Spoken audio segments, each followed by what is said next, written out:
सन 2012 को मेरे पिताजी एक्सपायर हो गए दोस्तों, और पीछे छोड़कर गए तो ये आरसीएम बिजनेस।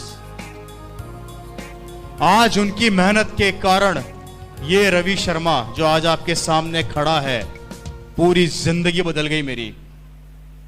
आज मेरी लाइफ स्टाइल बदल गई। मेरी कॉलोनी का सबसे बड़ा बंगला मेरा है। हेलो, मेरी कॉलोनी का सबसे बड़ा बंगला मेरा है आरसीएम के कारण। मेरी कॉलोनी की सबसे लंबी कार मेरे पास है आरसीएम के कारण। हेलो, महीने के 15 दिन 32,000 फुट की ऊंचाई के ऊपर लंच, ब्रेकफास्ट और डिनर करता हूं मेरे दोस्त। 32,000 फुट की ऊंचाई, समझ गए? समझ गए? ये जिंदगी इस बिजनेस ने मेरे पिताजी की मेहनत के कारण मेरे को दी। आज जब अपनी कॉलोनी से अपनी लंबी कार लेके निकलता हूं तो पड़ोस वाले अंकल अपने बेटे को थप्पड़ मार के बोलते हैं कि तूने जिंदगी में क्या किया, इस रवि को देख कितनी लंबी कार में घूम रहा है।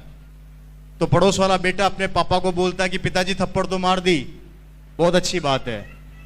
आज से लगभग 16 साल पहले इसके पापा आरसीएम बताने आए थे। जब समझ में नहीं आया था क्या, तब समझ में आ जाता तो आज मैं भी कार में घूम रहा होता।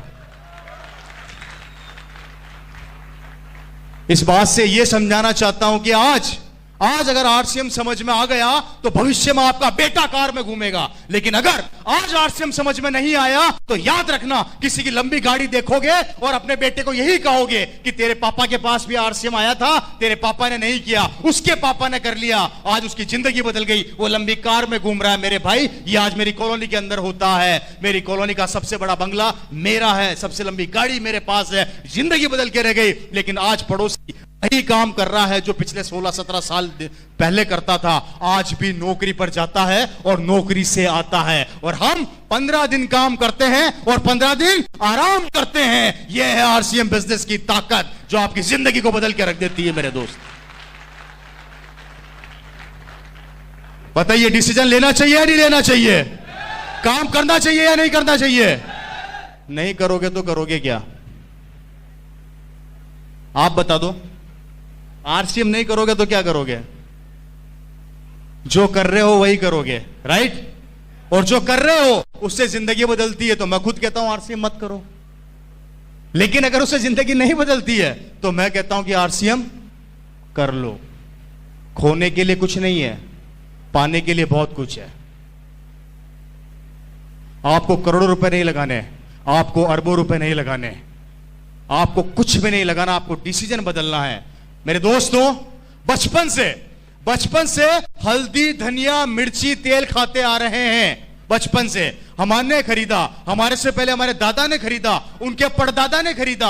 आज तक जो भी सामान खरीदते आ रहे हो, किसी न किसी को करोड़पति बनाते जा रहे हो। सही कह रहा हूं या गलत कह रहा हूं जी? कहां से लेके आते हो सामान? बाजार से। थोड़ी सी पिक्चर दिखाता हूं, थोड़ी सी ध्यान से देखिएगा। इसको आगे आ जाएगा एक बार, इसको आगे ले आइए। भैया, नींद तो नहीं आ रही है आप लोगों को? बात समझ में आ रही है कि नहीं आ रही है मेरी? हेलो, आपको इसका थोड़ा सा मार्केटिंग प्लान समझाने की कोशिश कर रहा हूं, ध्यान से देखिएगा, बड़ी प्यारी चीज है। आप लोगों को यह बताया गया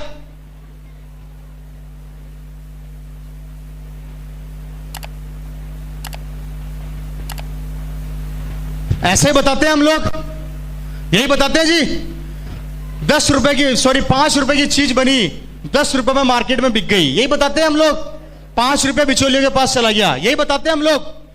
थोड़ा ध्यान से देखिएगा, थोड़ा ध्यान से। हमारे देश की आबादी कितनी है?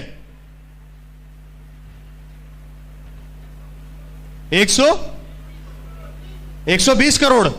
थोड़ा ध्यान से देखिएगा। आपको इस 5 रुपए की ताकत को दिखा रहा हूं। ये 5 रुपया क्या काम करता है? हमारे देश की आबादी है 100 करोड़, राउंड फिगर में ले लेते हैं। आप रोज सुबह उठते हो, सब उठते हो, सबसे पहले क्या करते हो? ब्रश। कहां से लाते हो? मार्केट से, बाजार से कितने रुपए का आता है? 20 रुपए का आता होगा। हेलो, 20 रुपए का आता है जी। 20 रुपए का ब्रश आप लोग सब रोज सुबह उठते हो और बाजार से लेके आते हो। आपने कितना रुपया ज्यादा दिया? 20 रुपए की एमआरपी का ब्रश है, आप बाजार से लेकर आए, आपने कितना रुपया ज्यादा दिया उस ब्रश पे? 10 रुपया। कितना ज्यादा दिया जी? 10 रुपया। थोड़ा ध्यान से देखिएगा, आपने 10 रुपया ज्यादा दिया और 100 करोड़ की आबादी रोज सुबह ब्रश करती है। 100 करोड़ की आबादी इंटू 10 रुपया इज इक्वल टू 1000 करोड़ रुपया हमारी जेब से निकल गया।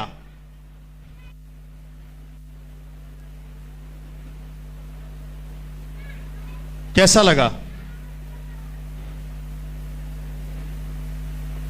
आप ब्रश खरीदा है तो उसके ऊपर क्या लगाओगे? पेस्ट। पेस्ट कहां से लेके आते हो?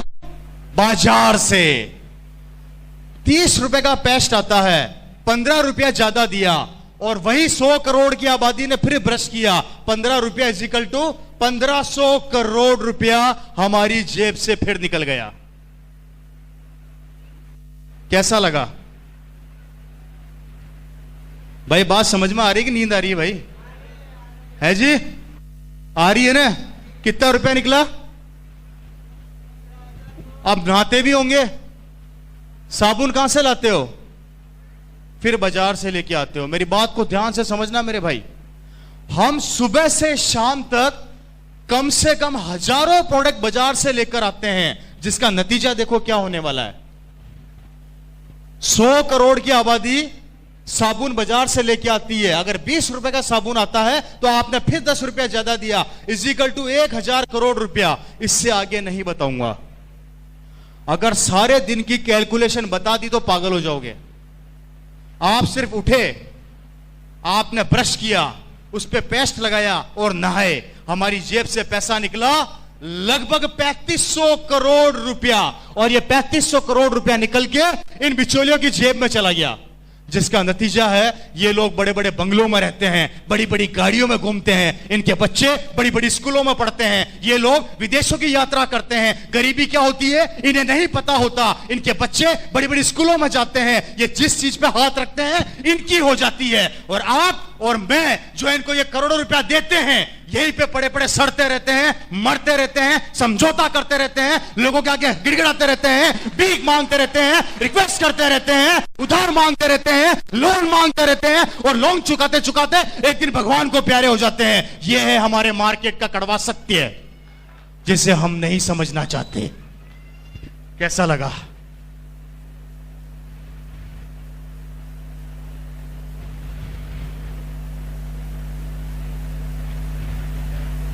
मुझे बताया गया था कि यहां के लोग भाषा नहीं समझते, कोई रिएक्शन आएगा नहीं, तो मतलब सही बात है क्या? इतना सन्नाटा क्यों है भाई? है जी? कैसा लग रहा है? मेरी बात को ध्यान से सुनिएगा।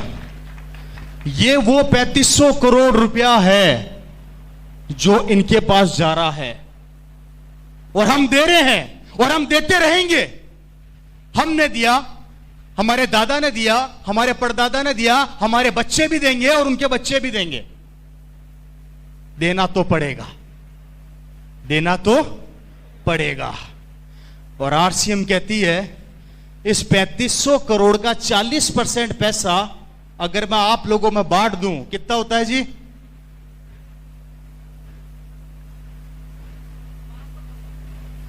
राउंड फिगर में ले लेते हैं 1200 करोड़ रुपया।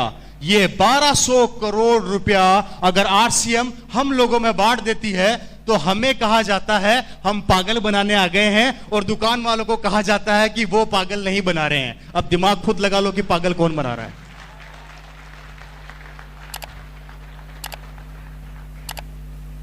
पैसा तो जाएगा, इस दुकान से नहीं खरीदोगे तो उस दुकान से खरीदोगे, पैसा तो देना पड़ेगा। और जब देना ही है तो आरसीएम क्यों ना दो मेरे भाई?